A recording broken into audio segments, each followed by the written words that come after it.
Do you think UFOs, the paranormal, weird history, cryptozoology, and outsider art are pretty darn cool? Then you're in the right place. Welcome to High Strangeness with your host, Steve Berg.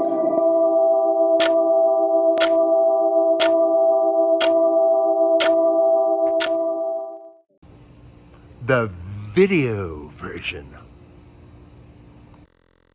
Well, hello, my friends. Welcome back to another episode of High Strangeness.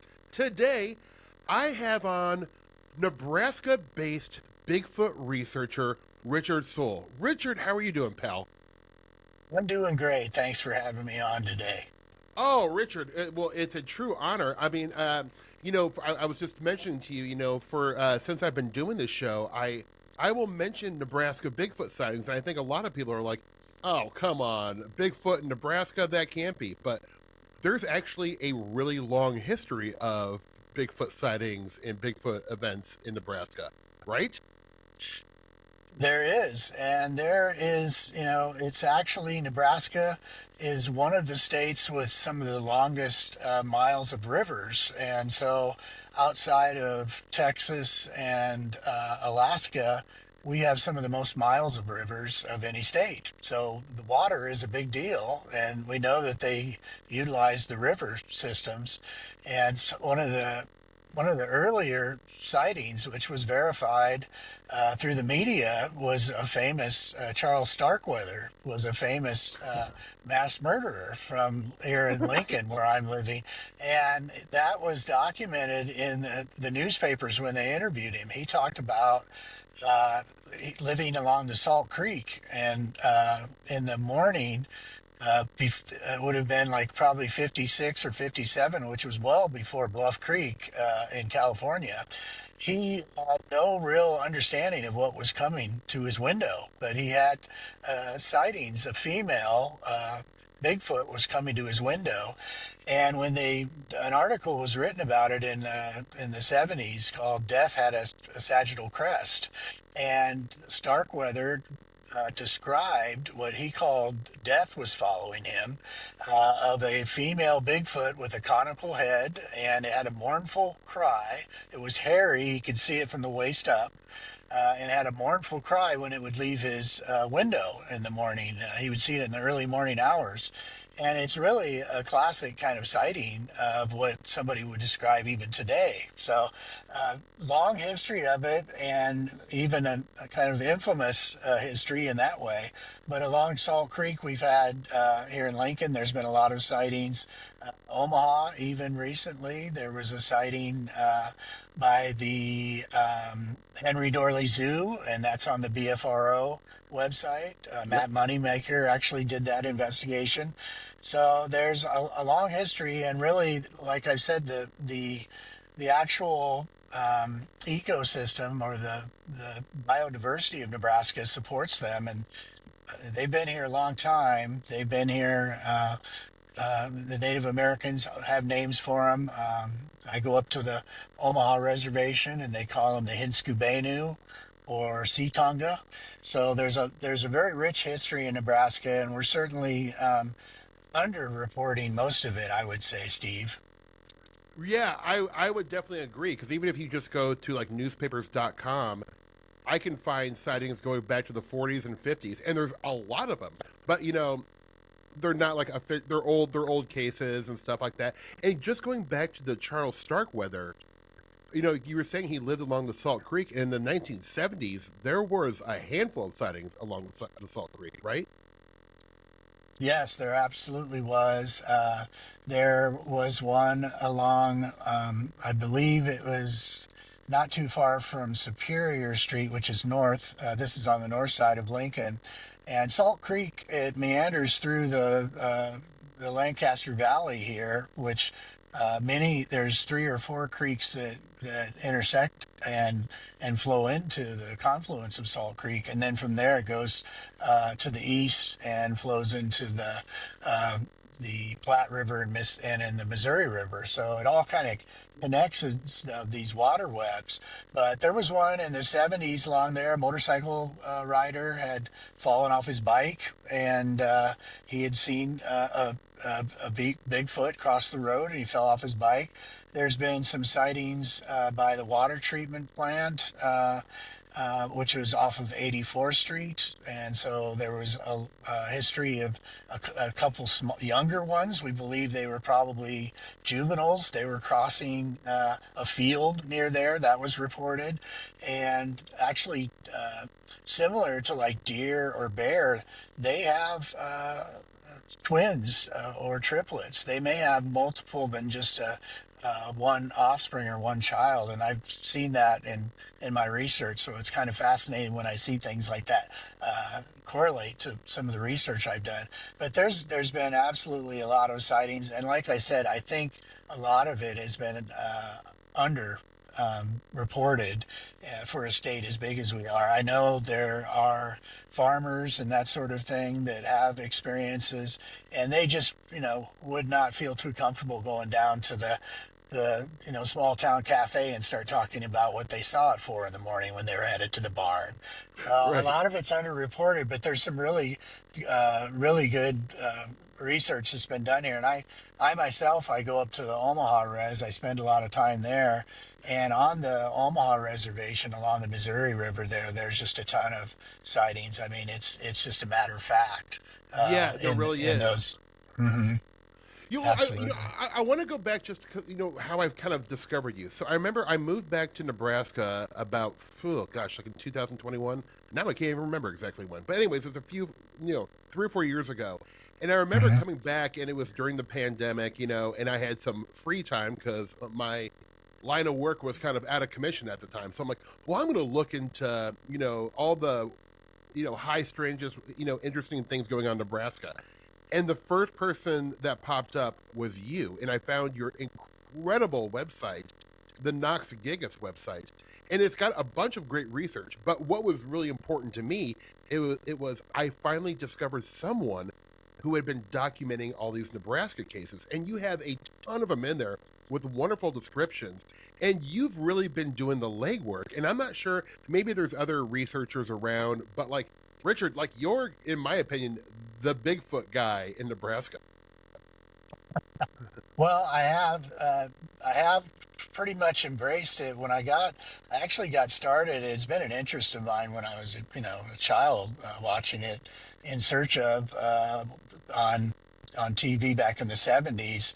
You're home from sick from school and watching 70s TV. This Yeah. sort of thing was on, and so you would watch that. And so the first time I saw the Patterson Gimlin film, I knew that was real. To me, that was not a person in a costume.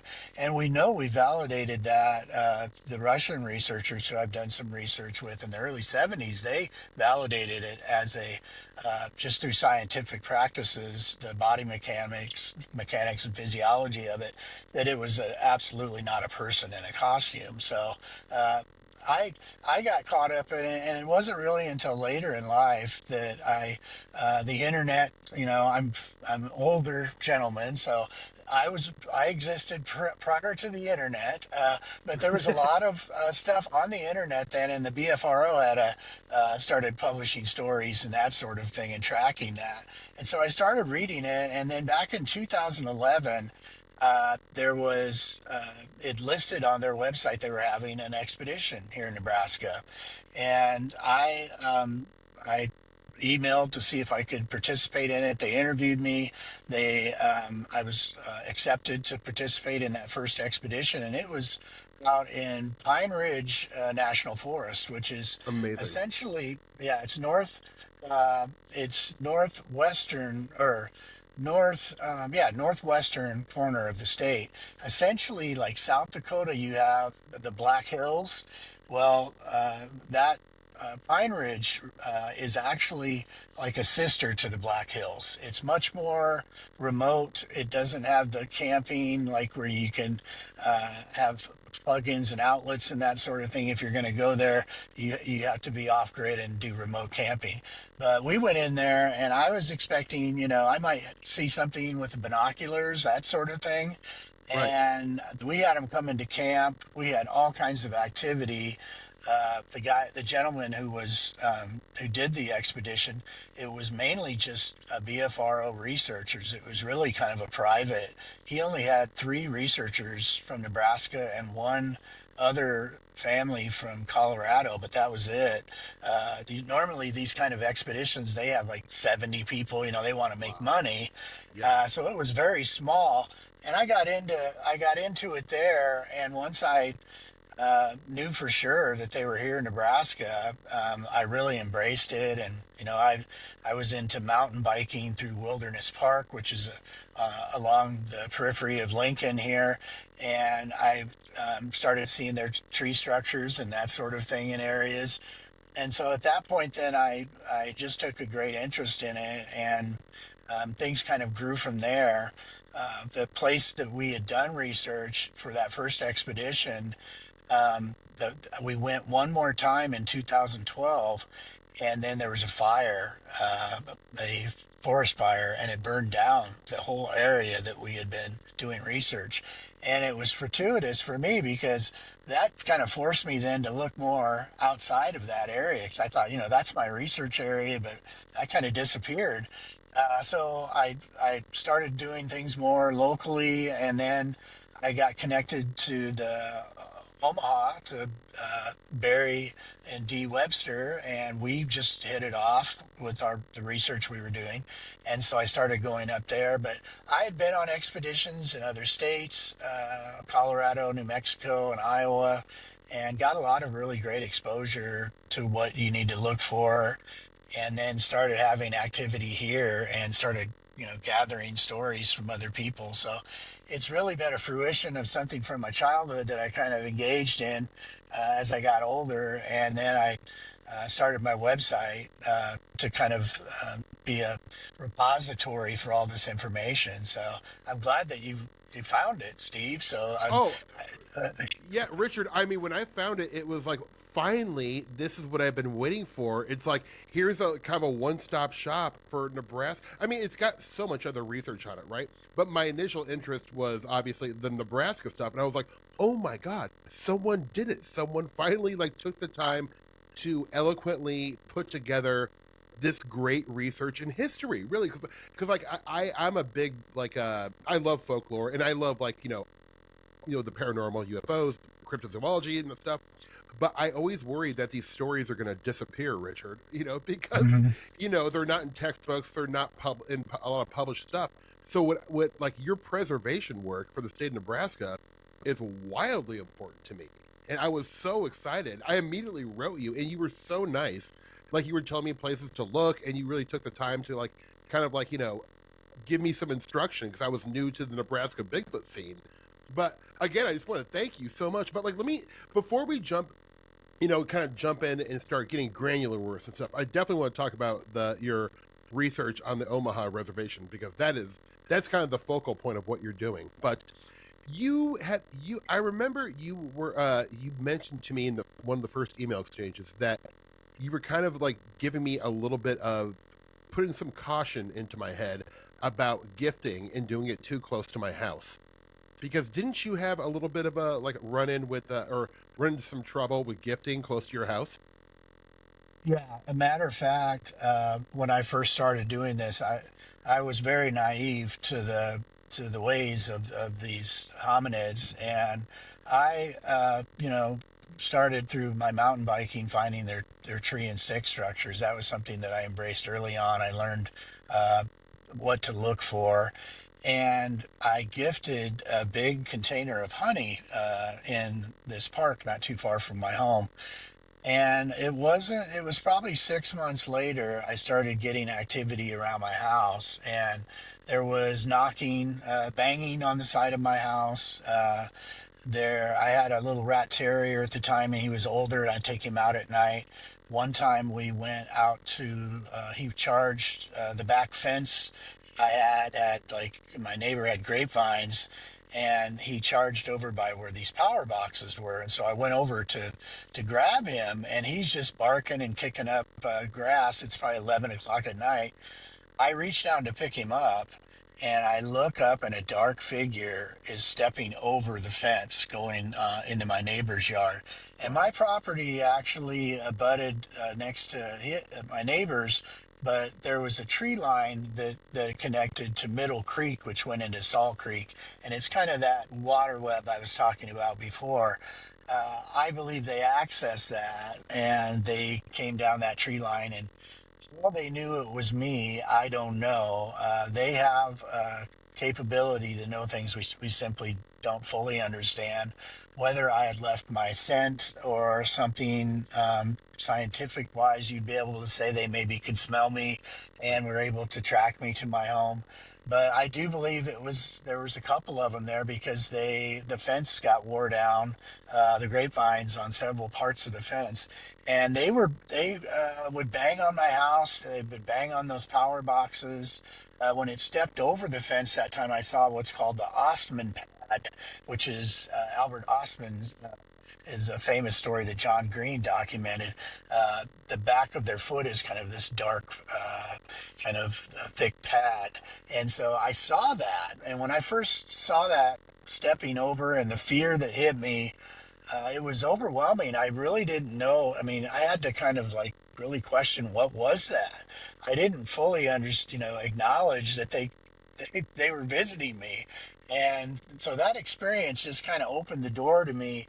Other sequences of events after that, they in my home we have our bedroom kind of juts out where there's a window well that is probably a 3 foot space between that and the ground. Something had crawled underneath there and was rubbing against it one night. It Whoa. scratched for like 7 feet or so on that windowsill. At 5 in the morning, I could hear it scratch. There's this long scrape of fingernails for about 5 seconds of just long scrape. And my wife heard that and she was like, "What in the hell is that?" I didn't really want to tell her what I thought it was. And Yeah, I that's a certainly, hard thing to tell your wife. yes, and I didn't, fully comprehend it myself. But a lot of this stuff, you make sense of it over time, and it all kind of came together. Well, one night it all coalesced, and I just like, I can't have them coming to my home. This is going to upset my wife. And I heard one of them out it must have been in the fall because I could hear leaves in my neighbor. He had a big garden and probably almost an acre lot. And so I could hear it back in his going through this leaves, kind of a military crawl, like something's moving through these. So I stood there and I acknowledged them and told them that I will not come into their woods anymore, but they cannot come to my home.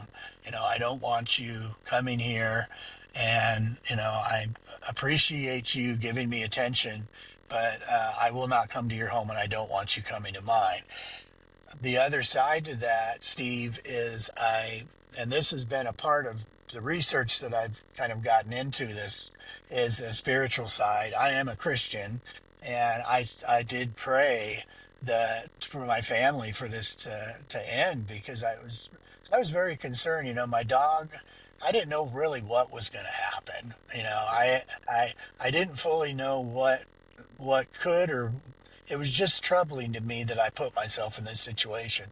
And so after I'd done that, I did not go back to the woods in my local research area. And I started going up to the Omaha res. I'd been going to expeditions around the country. And so I didn't need to research here, but I mean, they literally were coming to my backyard. So I didn't have to travel either, but I really wanted to continue the research, and I felt that uh, the Omaha res and res squatching really exemplified my research style also, and I felt that Native Americans really were going to be the ones to create that bridge and access a different level of research that I wouldn't be able to access Right. outside that. So I became good friends. I'm a member of Res Watching, and from there we've done a great deal of research. But my own kind of personal learning from that was if you go into their home, if you approach them, go into their woods, which is their home, there's a good chance that they'll come visit you. And so if that, for anybody that is thinking of doing this, a cautionary tale, just from my own experience, that if you're not prepared for something like that, it could be very scary. Yeah. And in my situation, the fear wasn't totally, but I was more worried about my family and my dog and that sort of thing. So That's very understandable. I mean, like as much as I'd love to have Bigfoot in my backyard so I could study it, my wife would not love it. yeah, She would. I'd be in the doghouse, so to speak. But yes. before we jump into the red squatching stuff, because I do have a bunch of questions about that, because I know that is kind of like, I mean, as far as I know, sort of the focal point of Nebraska Bigfootery. I mean, there's just so many, so many Bigfoot events, like almost weekly, that they're reporting. Hmm. Like so many. But Yeah. I wanted to ask you. I've never really been able to ask a Bigfoot researcher this. Like, I know about the stick structures, and in fact, I went out to Douglas, Nebraska, with a bow hunter named Sean, who I think you might be aware of. But he Yeah. took me out. He took me out there where he had this very dramatic sighting that absolutely freaked him out so bad that he quit bow hunting for like 5 years. Hmm. I mean, Wow. and he was eating, like part of like his thing was filling his freezer full of venison and been, doing it with his grandpa since he was a kid. And he had a Yeah. very dramatic sighting just south of Palmyra. And so he took me out to the area, and there was this little tree line on this farmer's property where he had this event. And around in this little tree line, there were quite a few structures. And the first thing that I thought to myself was, I don't think a person, no matter how strong or brilliant you are at engineering, I do not think a person could have done this by himself. And this guy was not advertising his sighting. I had to kind of like beg him to show me this. So Hmm. either he hired, got 4 or 5 of his buddies with cranes and pulleys and stuff, and put these giant logs in an X on the tree, or something genuine happened. It actually like freaked me out. I was really scared, and it was like noon on a Sunday. It was, like it wasn't night, but I just seen these up close and personal. I was like, this is really wild. And and just this guy, unless he's like a Robert De Niro, and doesn't realize it, he was genuinely, and he showed me the stuff for about 20 minutes. He's like, all right, I'm going to get out of here and just text me when you leave so I know you're okay, but I'm not staying out here any longer. Like, and this is a Hmm. big, tough guy. Like, Yeah. I mean, he was not a pussycat. Like, it was really interesting. But, like, I want to ask you, and maybe you don't know this for sure, but, like, what do you think the structures mean? What's the significance behind these structures? Because they're all over the place, where people see Bigfoot. Yeah, and that was one of the things early on in the research that I had been doing is I compared that to the structures I was seeing here in Nebraska. I was seeing them in northeastern Iowa. I saw them in New Mexico, the mountains of New Mexico and Colorado, and then I had went up into Montana and the Bitterroot mountain range there and saw the very same structures, the X's, the asterisk type ones, the Yeah. arches that are held down, all of those, whether it's a pine tree or a deciduous hard tree, they're making these structures, and they're exactly the same in all of these areas. So it's a form of communication. Now, I can't, I still to this day do not know entirely what all of these things mean. We Right. can interpret some of it as the X is like, this is our area, stay out. And I've seen some pretty big ones. We saw one on the Omaha res that had taken some of the timber from down by the river, a couple of big, like entire trees, and they were probably 30 feet tall, each one of these timbers, and made an X out of them. So you're right. There's no way, and this was in an area where it was highly there was a ton of timber and ton of trees. You couldn't bring in heavy equipment and even set something set Right. this up. It was clearly done as an area like this is our territory, and so in those ways, you are need to be very respectful of them. We definitely encourage people not to touch them or take them down or anything. And I feel for Sean. I know he had reached out to me, but I was unable to get together with him. Right. And I feel for him because that's one of the reasons why I've kind of come forward with the research, because I know there are people that have had sightings and experiences and they don't have anybody to talk to. When Yeah. I first, these experiences started happening to me, I, other than people that I went on Bigfoot expeditions with, who lived outside of the Lincoln area, they didn't even live in the state. I didn't have anybody to talk to. So when I was going through these experiences that were traumatic, it was very isolative, and I certainly understand how it could scare somebody away from the woods.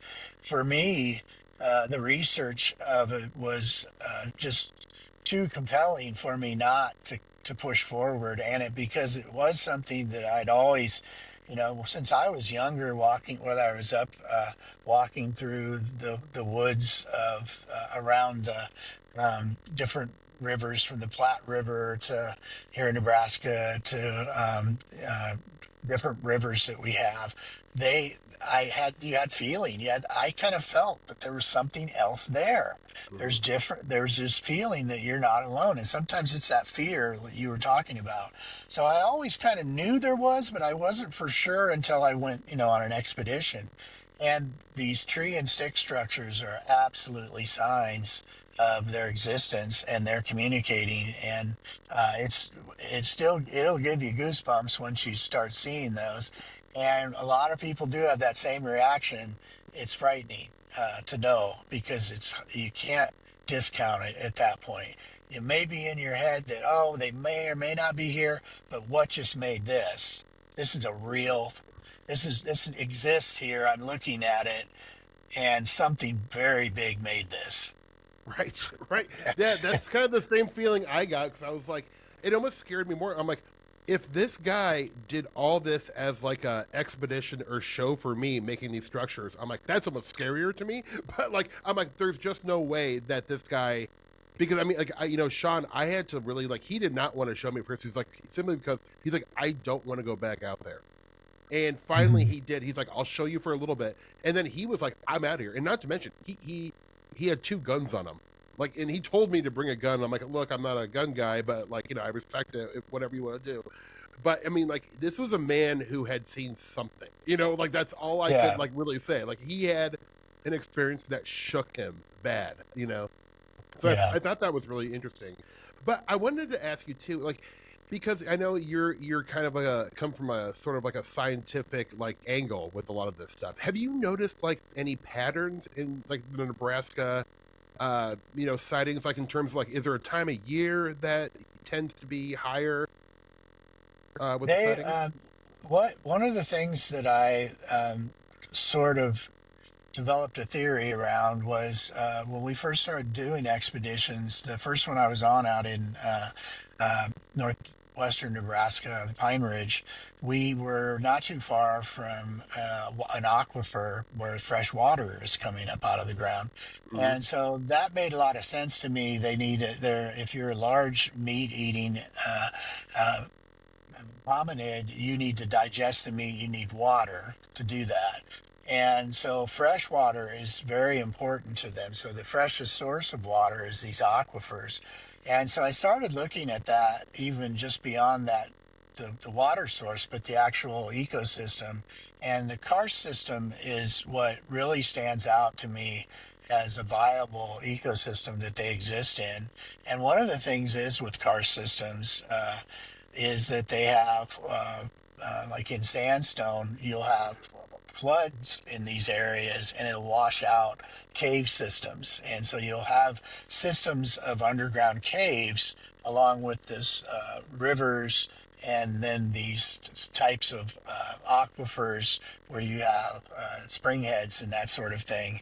And all of that really is conducive to Bigfoot. Yeah. habitat.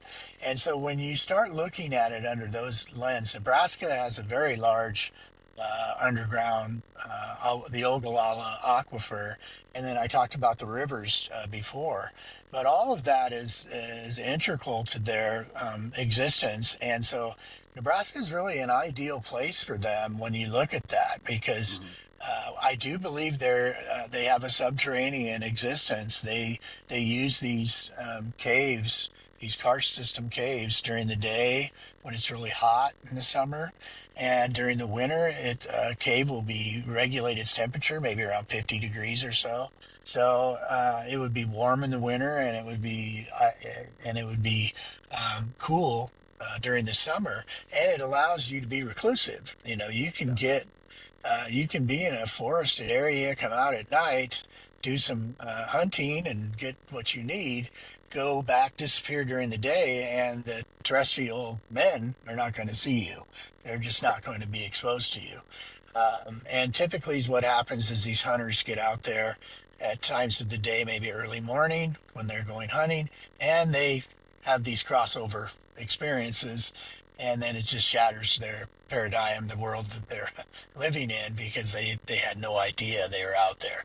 They've always been there. I believe they predate us uh, as a hominid, and they're an ancient being actually. So it's fascinating. But here in Nebraska, the car system, and also anywhere in the country that you were to go, that would be where I would start looking for them when you really want to find a source.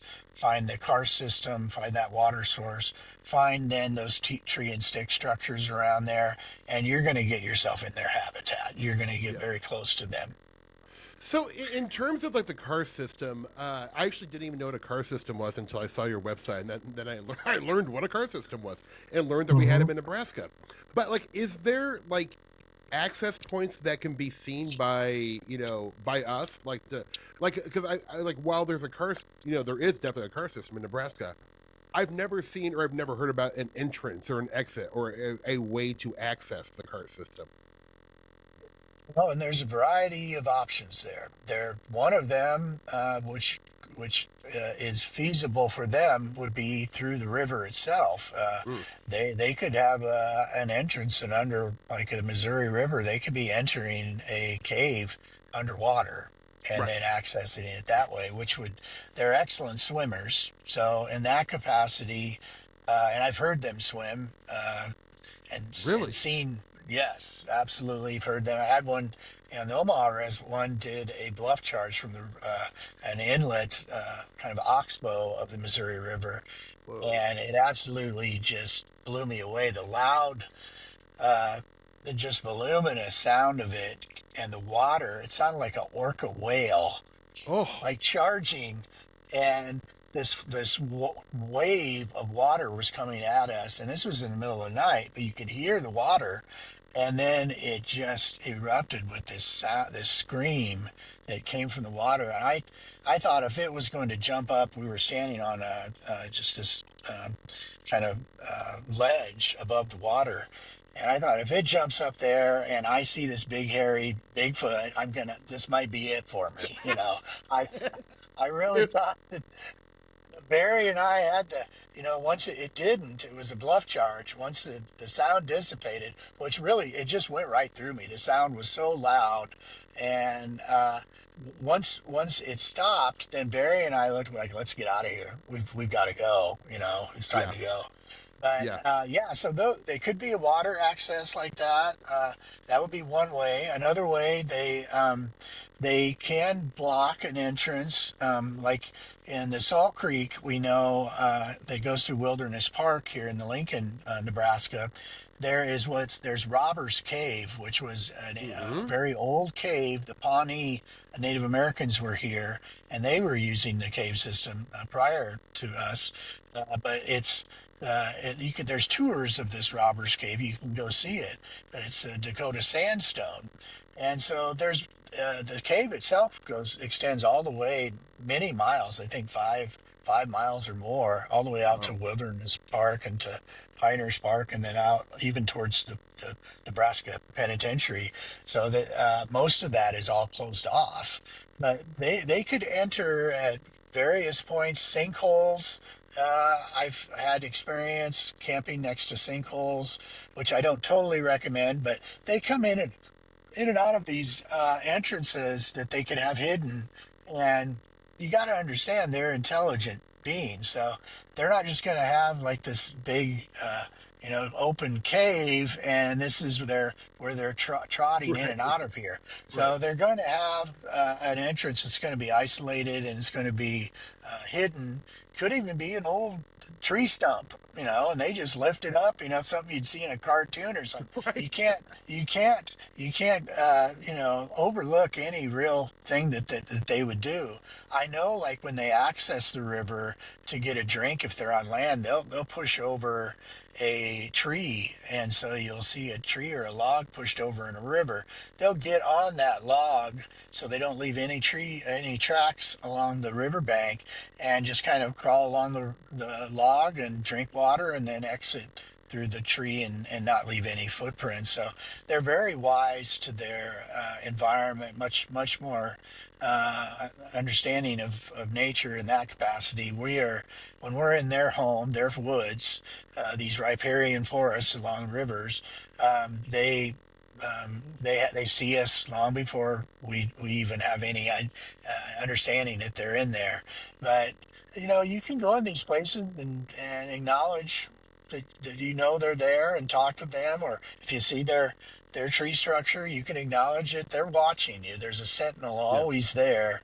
And when Sean took you into those woods, uh, he had good reason to be afraid because they were watching. They Yeah. absolutely know, and they know if you're afraid of them or not.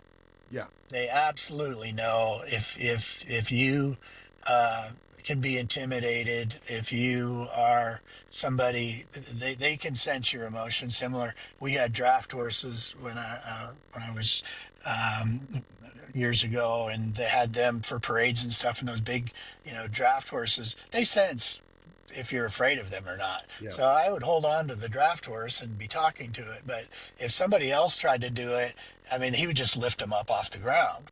They know. And so in the animal kingdom, how you carry yourself in the woods is very important, whether you are cognizant or not. If you're fearful, they know that. They absolutely Right. do. And so it's better to talk to them and maybe get the fear out of yourself than it is to hold it all in and get freaked out by every twig snap. Because Yeah. when we go out in the woods, we go out in the dark in most of my research anymore, because we interact with them, seeing their bioluminescence eye glow. They can come in pretty close to us that way, and they don't have uh, they're not as intimidated then in the dark, because they can get very close to you. Right. And Right. I've had them touch me in my Oh, tent. I've had them throw oh my dirt, gosh. like a dirt, just a whole handful of dirt just came out of nowhere right next to me after it shook a big tree. So they've been very close to me, where absolutely, if they were going to hurt me, I don't carry a gun. They could have grabbed me, or broke my neck, whatever, Right. at any given time, and I've never been injured. But here's the thing with me: we do approach it in a spiritual sense, and Hmm. so I do. I my journey on this, part of this awakening for me was, I had grown up as a Christian, but I can't say I was most of my life as an Right. adult. I certainly wasn't living that way. But when I went into this kind of despair from my first experience of them coming to my house, I reached out for help, because I really did feel like I got myself in a situation that I could not handle on my own.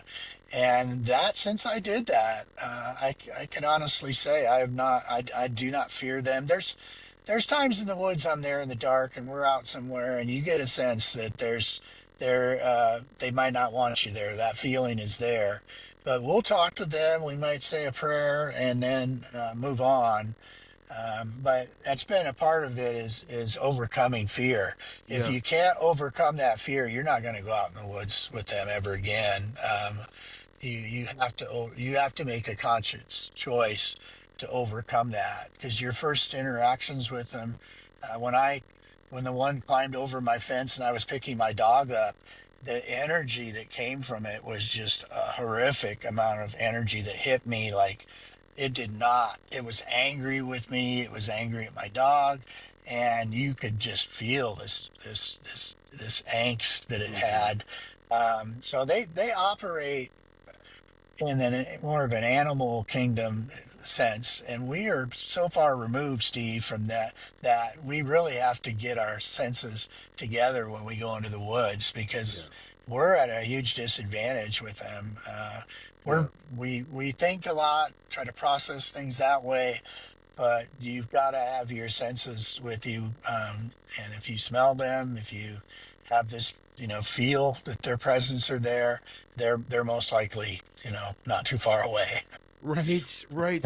Oh, it's fascinating. Richard, I want to, like, because, I want to make sure we spend enough time on your kind of modern work and, what they have going on the Omaha Indian Reservation. Like, would you Sure. mind kind of like, like I know what's been happening the last like 10 years, and there is a lot of activity reported. I mean, so much that it's almost hard to believe.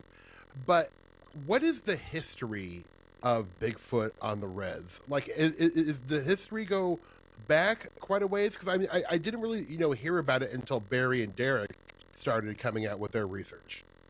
Yeah, well, Omaha actually means going against the river or up the river. And so when they came to Nebraska, they went upriver, and that's how they wound up where they are today. And when they came into that region, I suspect Sea Tonga, or the Hinskabenu, the hairy man, or Bigfoot, what they Hmm. call, was a prevalent part of the forests and woods there. So they would have had interaction with them early on, them being there. And I know for a fact they've had some stories where if there is uh, perhaps a woman living alone, her husband had passed away, went to war, whatever, they had brought wood for her, and she would leave some pie or something for them, some food. Wow. And there was this reciprocal kind of relationship that they've talked about orally. uh, a lot of their, Native American history is oral, so it's not necessarily written, but Right. these stories are still very much true.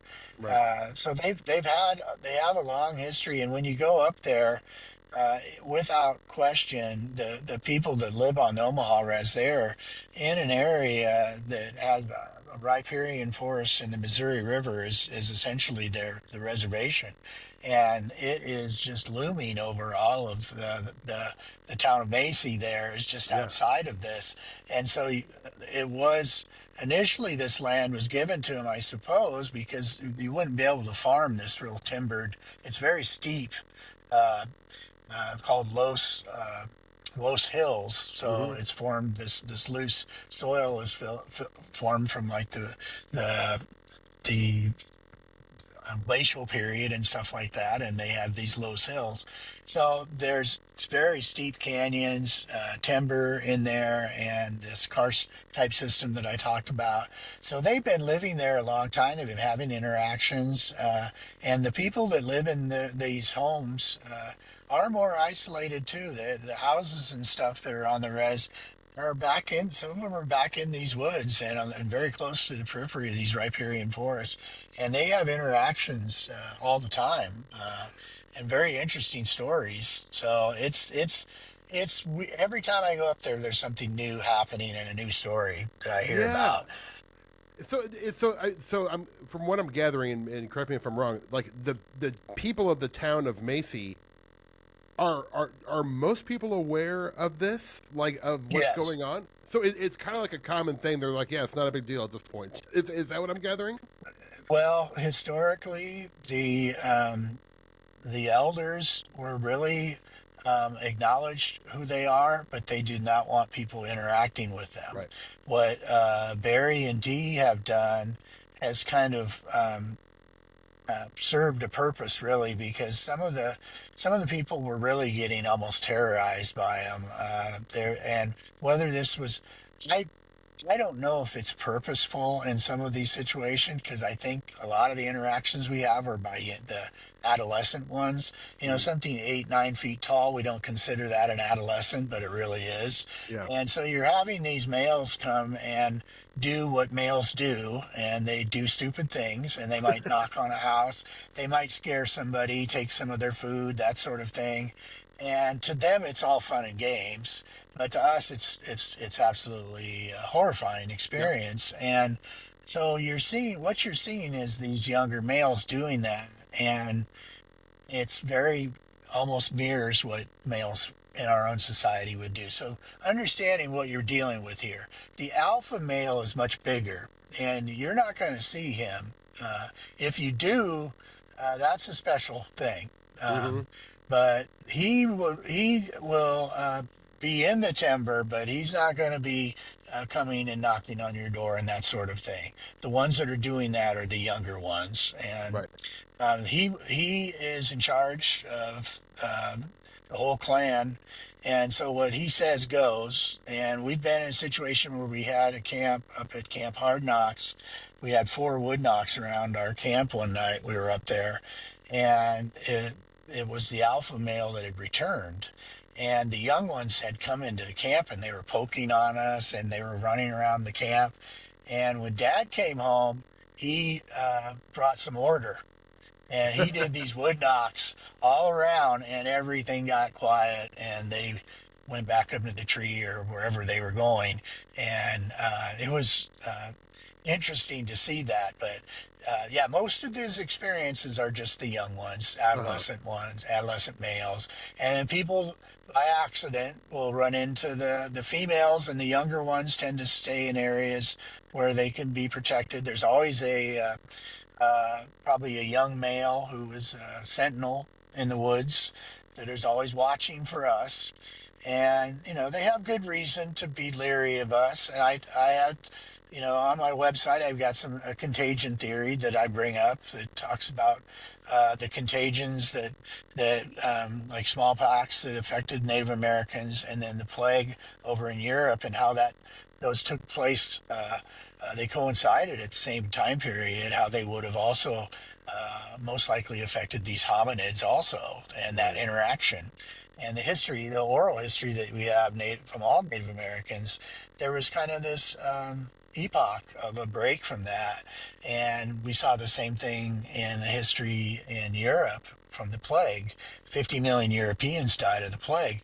We saw this epoch of where there was the hunt for the woodwose, the royal hunt for the woodwose, and all the churches and stuff had the woodwose. Was even pencil drawings and all of that. German pencil drawings are famous. There was a clear distinction between when they had these plagues and when we had smallpox in this country, and when these Bigfoot became more folklore again rather than fact. So I Hmm. think that's, people have to come to my website and really read some of the research that I've done, because I have worked internationally with other researchers. I've been fortunate, like you said, I kind of approached it in a scientific way. When I first started this, I'm like, you've got to approach this scientifically if you're really going to get anywhere. Right. And so that's the way I came about doing it. But as I've been doing as I've been involved in this research and have been with Omaha res watching, I realized that the metaphysical side is something that you can't ignore that. Right. That I'm Um, glad you brought up that question because just as someone who's followed the risk watching work for the last handful of years, they report other forms of weird. I mean, I don't know how else to put it, paranormal or supernatural activity where it seems like quite often they have, and you hear about this in a lot of Bigfoot cases all across the North America, orbs of light in association with Bigfoot. And yes. that's something they see, like, with some frequency. And also, there's story. I mean, going all up and down the Missouri River, north to south, there is so many. I have so many stories of light phenomenon over the Missouri River. Now, do you feel like like some of these other manifestations of high strangeness are related to Bigfoot, or just a coincidence? Well, one of the interesting things is when you look at magnetic ley lines, and magnetic ley lines have a long history in the world of having anomalous activities Hmm. associated with them. And there is a magnetic ley line that flows through Lincoln area here that I Really? live on Western, and that goes absolutely right up to the Omaha, through the Omaha Reservation too. Okay. And so one of the things that we've surmised is that through the magnetic ley lines, there is this kind of corridor or opening to these anomalous paranormal activities. And Hmm. they've had other things than Bigfoot has been experienced there. When you go to the res, though, they have a long history of understanding nature and those experiences different than what we in the Western world typically look at. But Europe years ago, European, the Vikings, they talked about the little people and they talked about giants. There was a lot of fairies and all that. Well, Yeah. you dig a little deeper and you get around some of that stuff, and you're like, wow, there's more, all of this stuff wasn't just folklore. There's some truth to some of these things. And if you experience it, it becomes really eye-opening. Uh, One of the things that I experienced that really got me looking at the metaphysical side of this is we had the researcher from Russia, Dr. Igor Burtsev.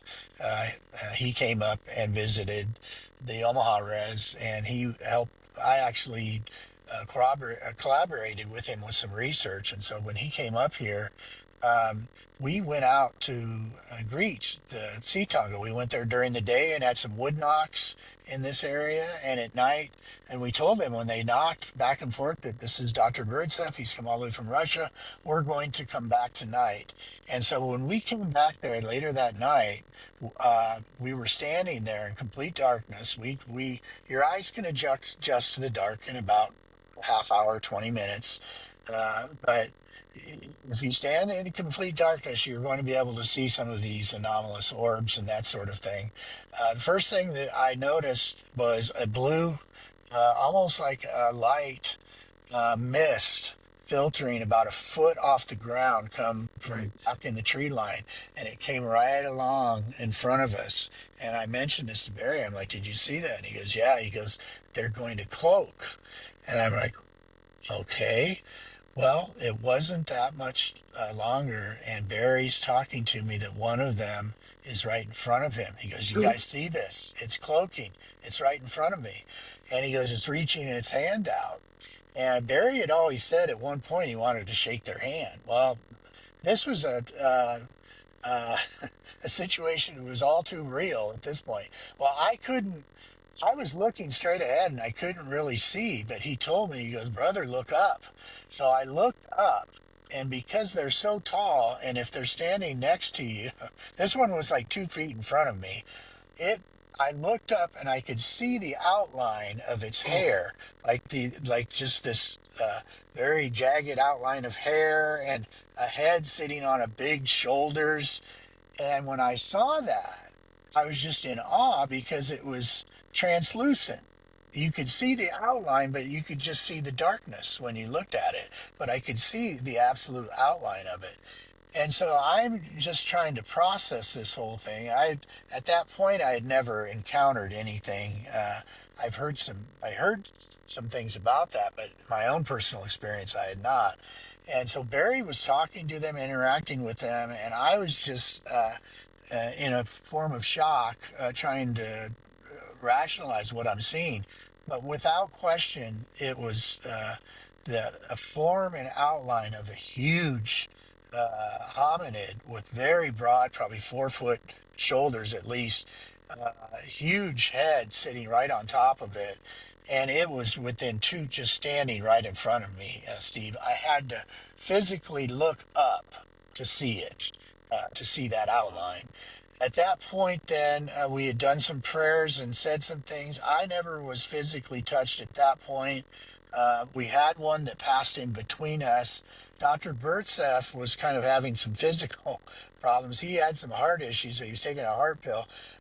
We had some things going on. One of the guys with us thought something grabbed his leg, and he was very afraid. We had three women with us, and we had them in between us and kind of behind where Barry and I were out front. And so there, there's like this uncertainty. What's going to happen? None of us were hurt or anything. It was a surreal experience.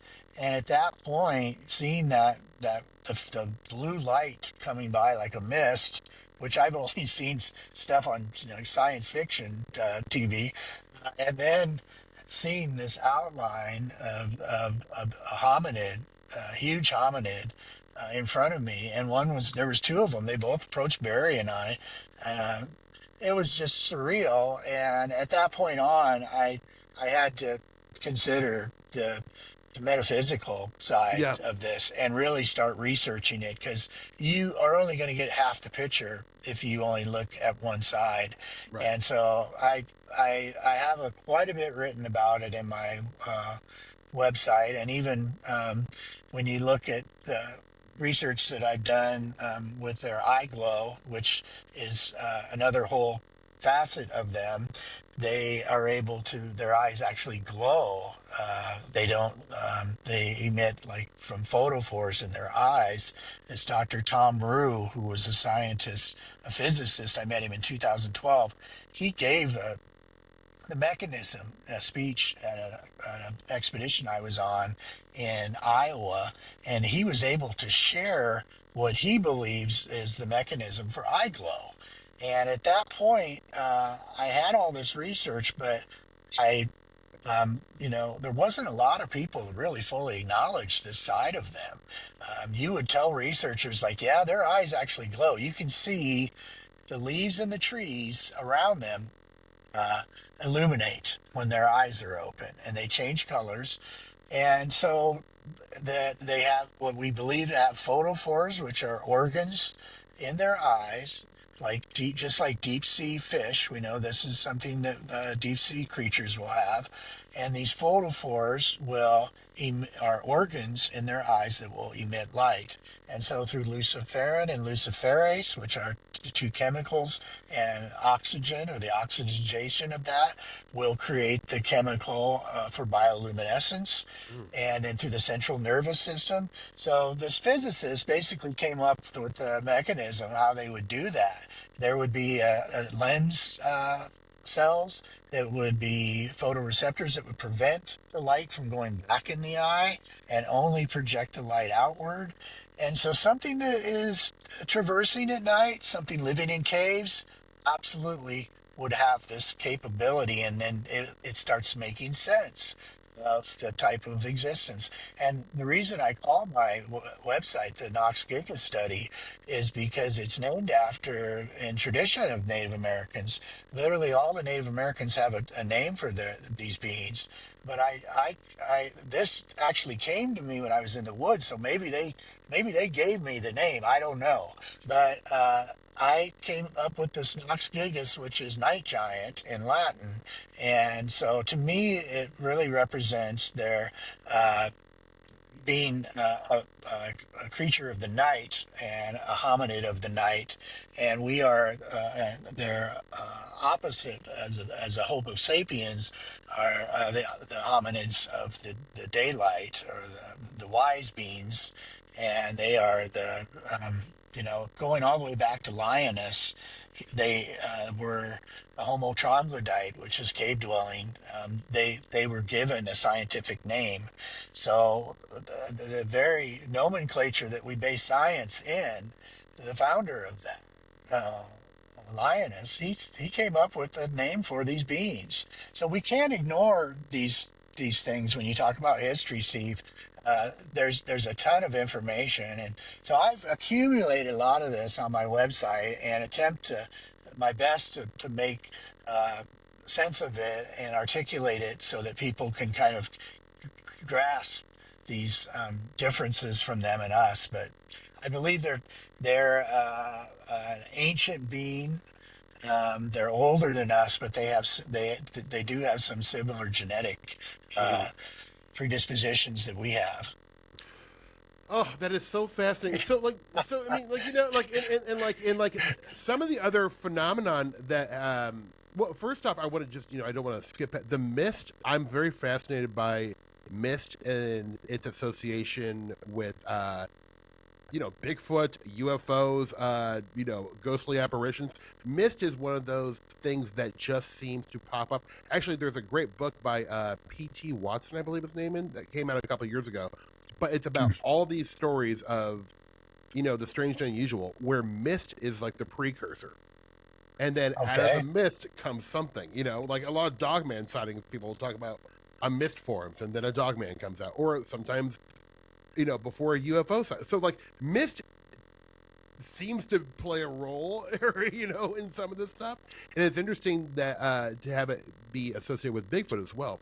Like, do you think, like, I mean, at this point, and I know you kind of mentioned that your thinking on the stuff has evolved or is maybe it's always evolving the more you learn.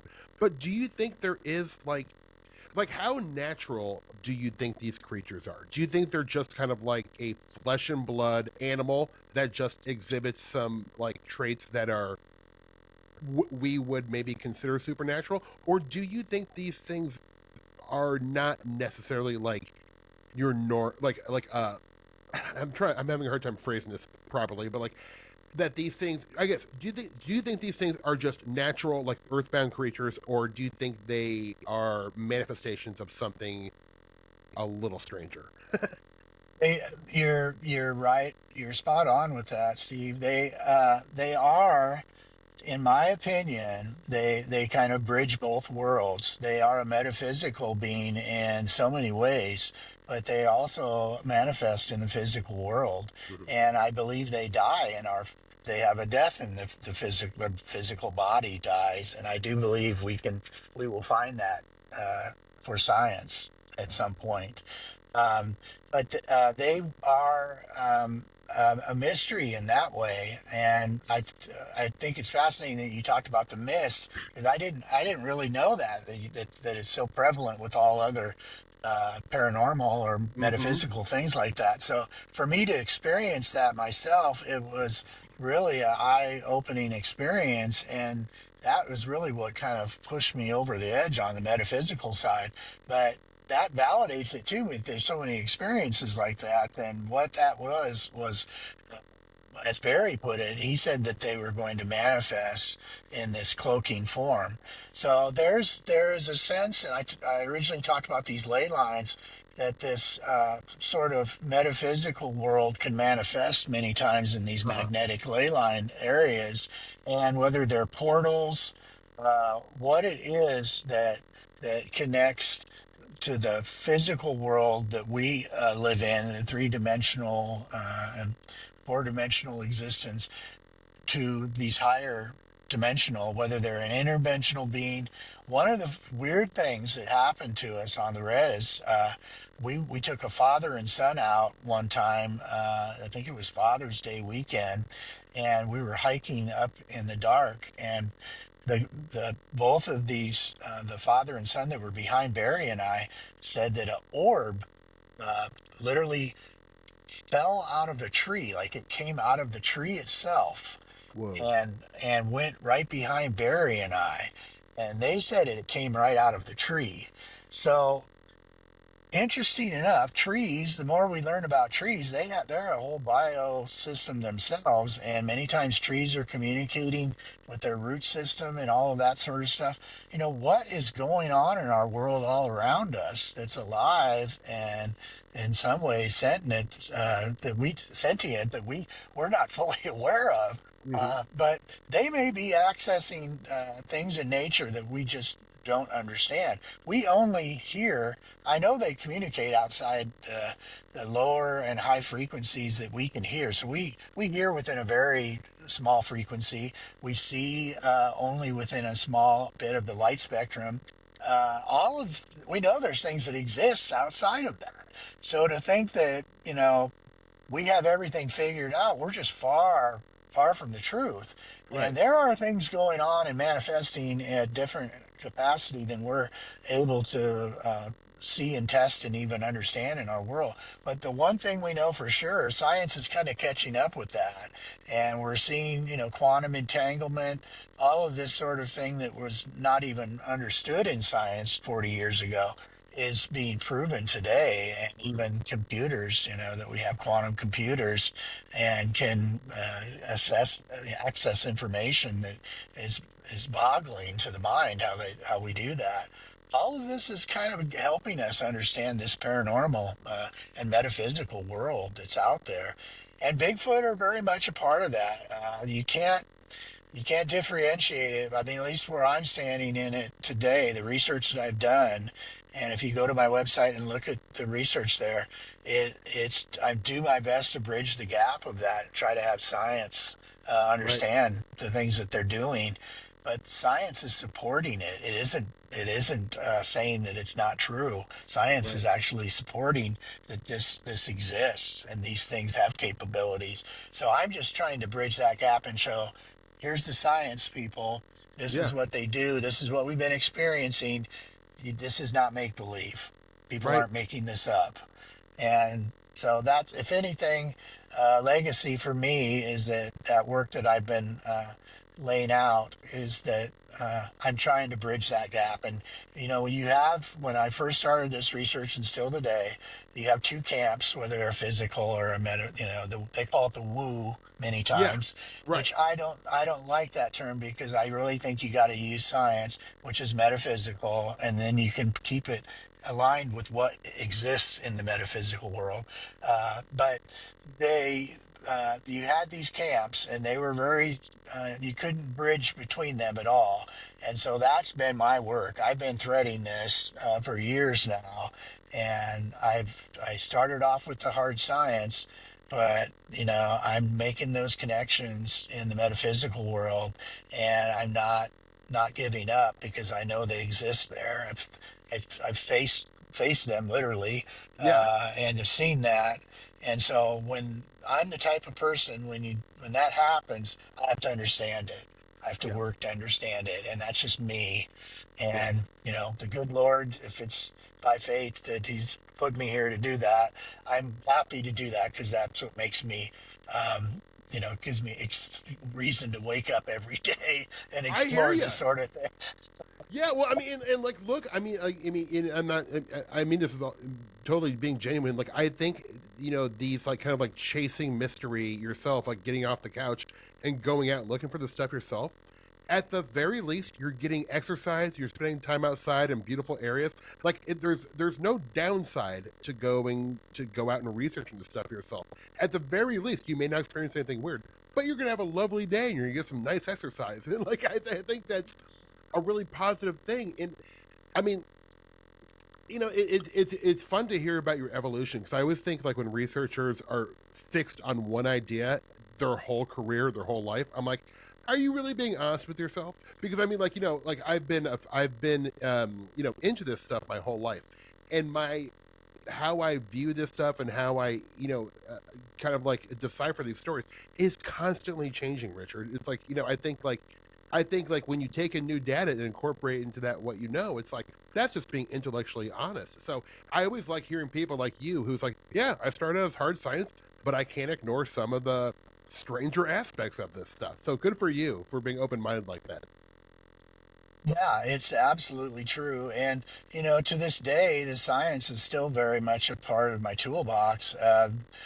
Some of the research that I've done, I talked at the Nebraska conference back in 2018, and I got connected to international researchers. Dr. Meldrum even has Hmm. come to the Omaha Res, and we have Right. Dr.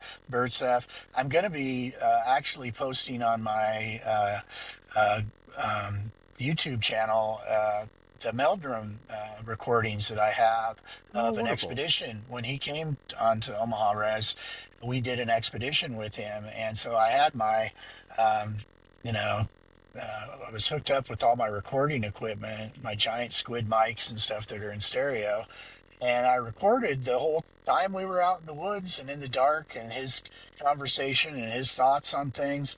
And I had never put it on any of my, went in and did the editing enough. It's over an hour recording. And so I thought, with his passing, I I need to really bring that out and Yeah. have an opportunity to kind of look at that. But we've had some great experiences, and it's helped really move my research and give me an opportunity to to to learn from some of the people who've been doing this for a very long time.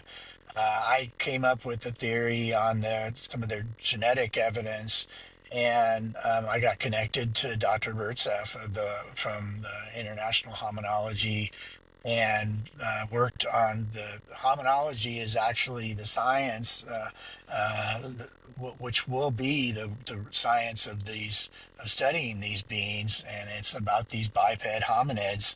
And it was a term coined in the early 70s by Dmitry Bayanov, another Russian researcher. And so they embraced my research early on and really reached out to me and talked to me about the DNA research that I was looking at, connecting to the Zana story of Georgia. Hmm. So I've got a whole bag of research for people to delve into that. But I've had scientists contact me and validate some of the stuff that I've been looking at. And so I do think through artificial intelligence, the ancient DNA, that they're essentially doing the research now and trying to what used to be archaeology and digging for things. They're digging through DNA now, and they're finding fascinating things. Well, that AI is really going to be the answer that's going to help pinpoint this Hmm. genetic connection. And so I'm excited to see where we're headed with all this. The research that I do and the stuff that I go out and do on the Omaha Res, it's great. It's a lot of fun. I enjoy doing that, and I enjoy sharing the information. But I really think it's ultimately the scientists in a lab, somebody like Savante Pablo, who came up with just a small finger of the Neanderthal, and they were able to do the whole genome there. Right. That's ultimately what we need, and we got to Yeah. destigmatize some of this, and we've got to kind of bridge those experiences to the scientific world. So I still have a foot in the scientific camp, and For sure. it's exciting to contribute to it when we can. Oh, Richard, this has been so much fun. I have one question to ask you because I ask this anytime I meet a Bigfoot researcher or have him on the show, and I'm not trying to be conspiratorial or anything, but like, let's say just for for just as an scientific exercise, like thought experiment, that there is 100% factual truth about Bigfoot. That Bigfoot exists, not a doubt in anyone's mind. My thinking would be that the government or park rangers or the National Forest Service would be aware of this too.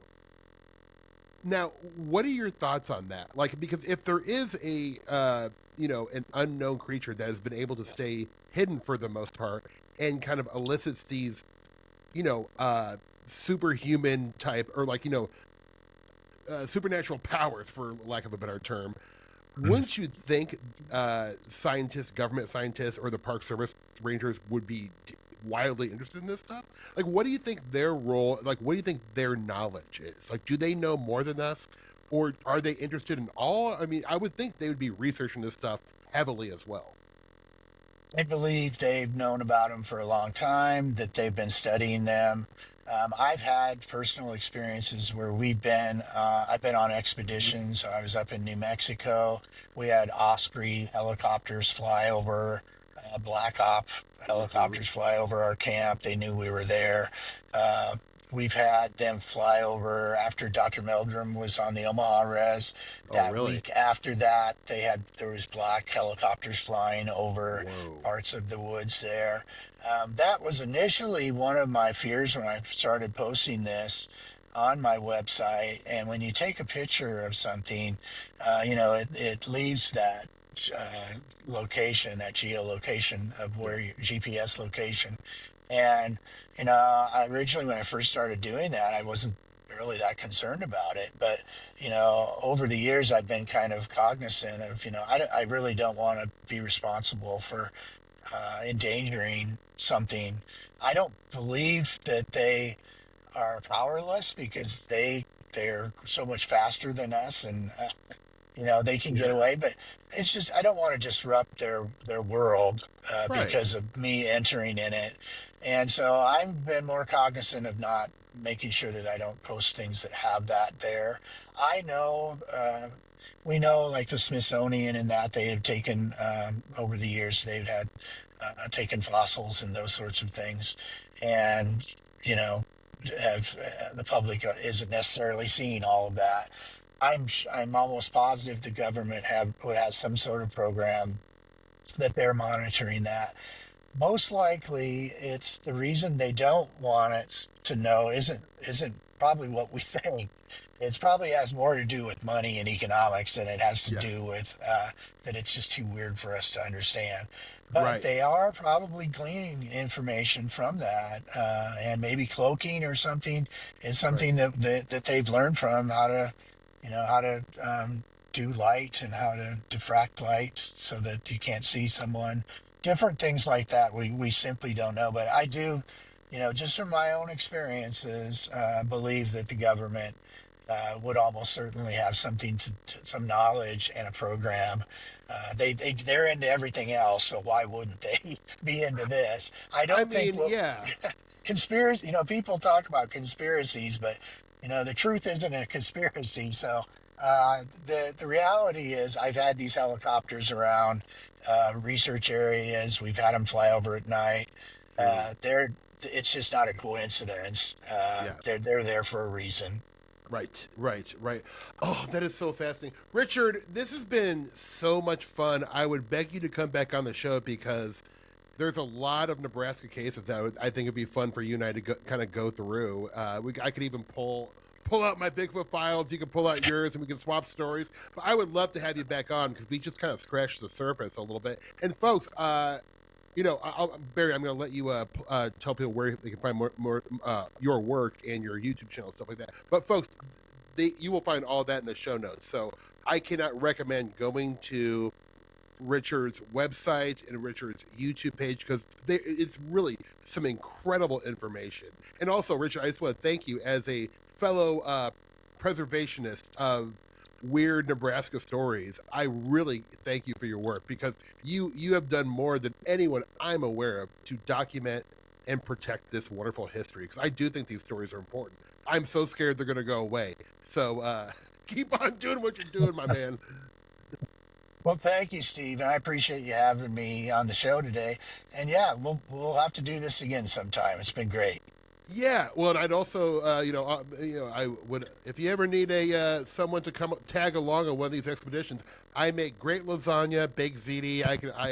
I'm a great cook. I'll make sandwiches for everybody. Like I would love to join you all one day. So it would be a real treat. Absolutely, we will have you up on the Omaha Res with us Oh, sometime. We'll make that happen. that would be such an honor. Well, tell the listeners really quick before I let you go where they can find your work, please. Yeah, my website is the Knox Giga Study,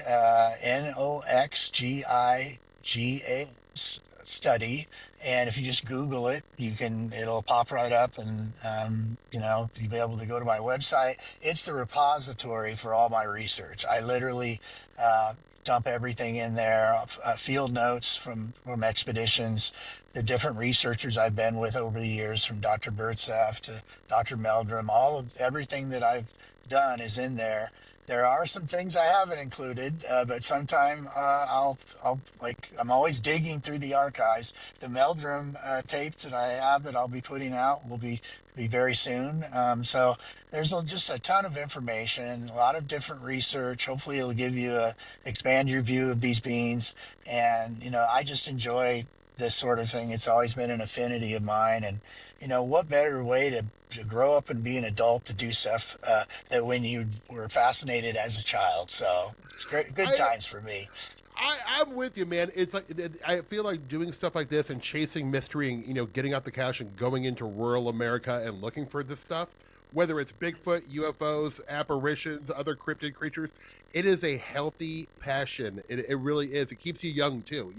You don't have to stop playing and being adventurous when you become an adult, folks. You can do what Richard's doing and go out there and experience the stuff for yourself. Like I think the world of your research, Richard. So thank you so much, pal. Thank you, Steve. All right, folks. Well, hey, thank you for everyone for listening to another episode of High Strangeness. Enjoy your dinners tonight. Peace, folks.